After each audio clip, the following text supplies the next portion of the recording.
Hey y'all, DB here. Welcome back to the Smoke Dungeon. Today we're taking a look at Multi-Man Publishing's Storm Over Stalingrad. And this is episode 1 of our Storm Over series, in which we're going to look at all of their games. This one, box is backwards, came out in 2008, and this is the first one of the series. This one I've had for a number of years. I'm not sure if it's still available or not. I imagine you can find it somewhere online. But this was where, excuse me, where it all began. This is an area impulse game. And by that, what I mean is it's I go, you go.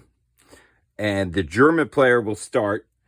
And they will move any or all of their units, or not move. They will take an action with any or all of their units in one area, and then after that's resolved, the Soviet player would go, and then vice versa till there's no one left to go, or both sides pass. It's a very standard game. We have NATO unit designation pictures on our counters. They're all, I believe, 5/8 counters, 5/8 inch. So they're a little bit big.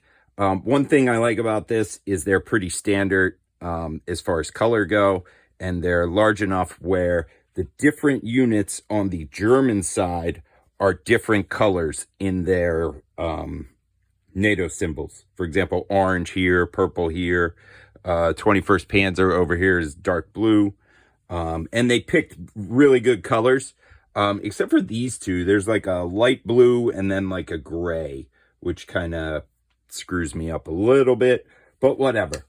The game itself is super simple. Your units have an attack value, a defense value, and a movement value. The attack, when you make an attack, you add up all the attack values of the units that are attacking. Roll 2d6. Compare them to the unit's defense value plus any terrain bonus. You do get +1 if all the units you are attacking with are from the same unit. So if they're all the same color. And I believe there might be a minimum. I forget right now. I think you get +1 if there's 3 or more. So,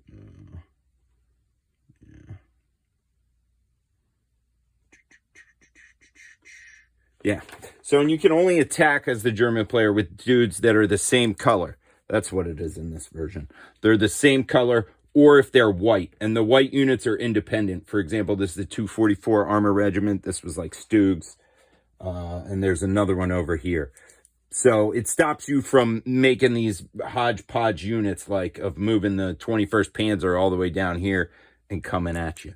The other thing you can do on your turn, besides, you can either move, you can fire from a space to an adjacent space, or you can play a card.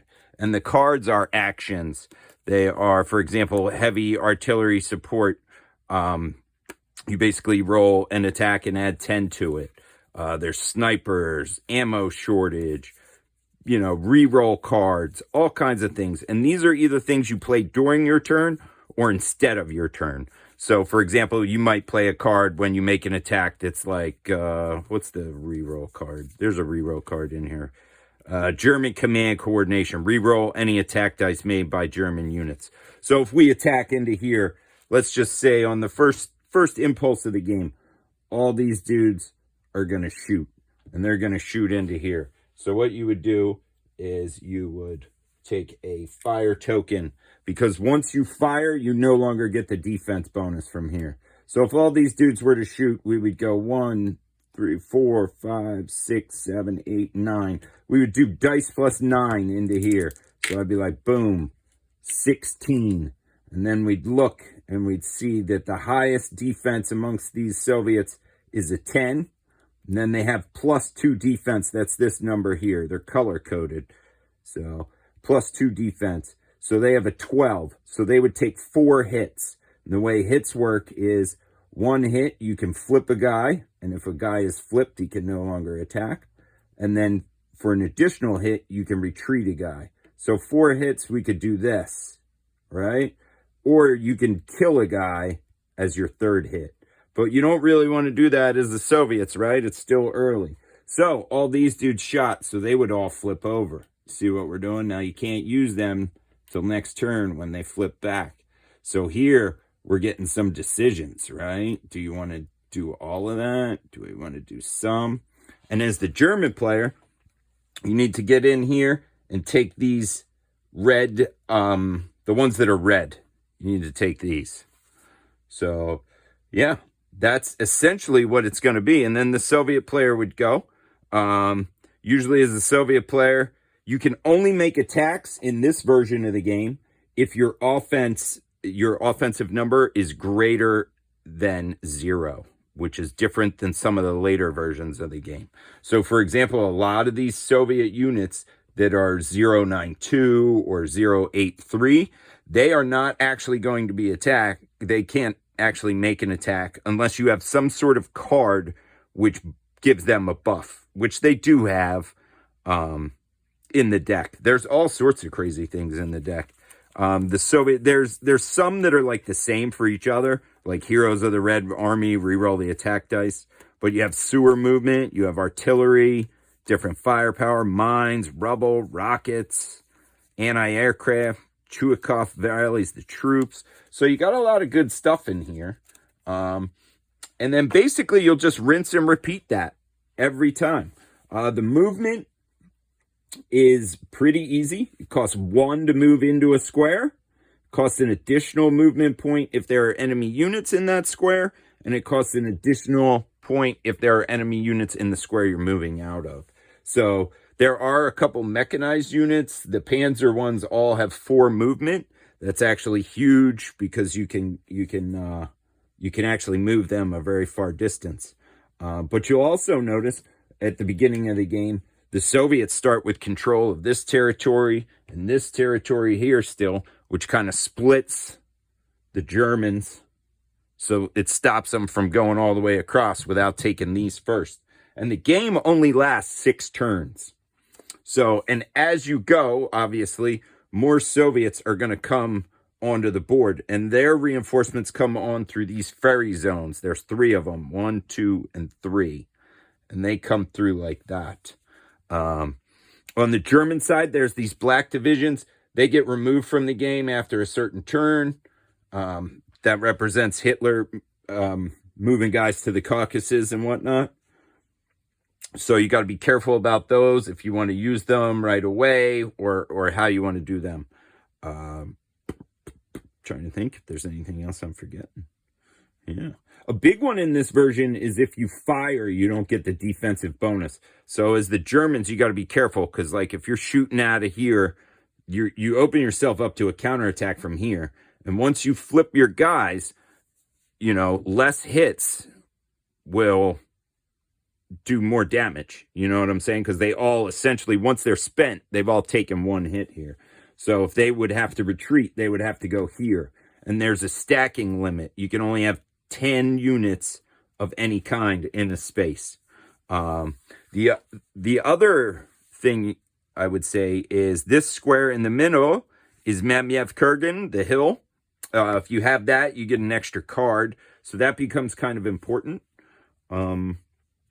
Yeah, it gets really hard to remove the Soviets out of here, out of these +3s, if they just pull back and stack a lot of stuff. So you see, we have a beautifully rendered map. I apologize. Well, actually, no, I don't apologize. There might be a glare. I have my plexiglass down to keep my map flat. You know what I'm saying? And the turn track is over here. You can't really see it. I just threw all the reinforcements on it right now. This is an eliminated unit box. We have our cards. It's basically a 6-turn back and forth light war game. It takes maybe 15, 20 minutes to set up. And then you could honestly, if you're humming along and it's 2 people that know what the hell they're doing, you can play this game in 90 minutes easy, I think. If there were 2 DBs, I could play this shit in like an hour. But thankfully, there aren't 2 DBs. So, yeah. Now, what I will say, I have a couple minor gripes with this game. The first is that the map is actually 2 pieces, dude. So it's 2, what do you call them? Horizontal pieces that fit together. So that is kind of like wonky. It doesn't really fit on a lot of tables, weirdly enough. But one thing about it that is cool is the map is overprinted, so you slide one end over the other to match it up pretty good. So that part is cool. The other part is that the art on the map is dope as shit. We have all our familiar territories. If you're into your Stalingrad, we got the grain elevator, we got the railroad station, the tennis racket, the Red October factory and worker settlement, the tractor factories over here. We got the barricaded gun factory. So we have all that. Historically, we have all our units that were there. More historical flavor is added by the cards. For example, there might not be engineers in here, but there's engineer support cards. There's overrun. There's pioneers. There's bombing, ammo shortage. So that's where your like particular flavor and whatnot. There's sewer attacks for the Russians. That's where you're going to get your flavor layered into a pretty standard, very simple, but yet elegant and cool rule set. Other minor beef, though, I have. A couple of these cards might be a little bit too much. For example, this is one that I've found is kind of nutty because it's firepower 10. Okay? That means you're rolling the dice. You can get up to 22. Now, I think the highest defense a Soviet unit can have is there's a couple armor units that are 10 or 11 armor. And if you stack them in here, that makes them 14. And then there's a card, I think, that you can give them +3. So that makes them 17. So that's still 5 hits. So those cards, if you save those heavy artillery cards, they're kind of ridiculous. Because if you get a good roll on them, you're wiping out like whole 5 or 6 unit things. Like on the first turn, you could play one if you had it. And right here, the defense is 11. So you're already doing one hit. A standard 7, you're going to almost destroy all this shit. And then this is going to move in. Granted, there's only a few of those cards. But I feel like there probably should be they should maybe be firepower 8. But that's, I don't know. I've played this game a bunch, and I've seen those cards really hurt in the right situations.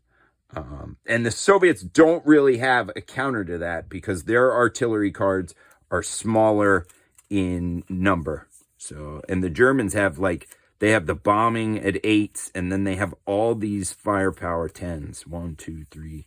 I think there's 4 of them. Yeah, there's 4 of them, which is crazy.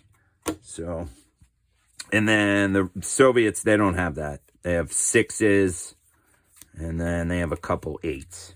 Which, I mean, I don't know if that's historically accurate, and I know a lot of shit about Stalingrad, and I'm trying to think. I feel like the Soviets had some shit on the other side of the river that pretty much never really stopped.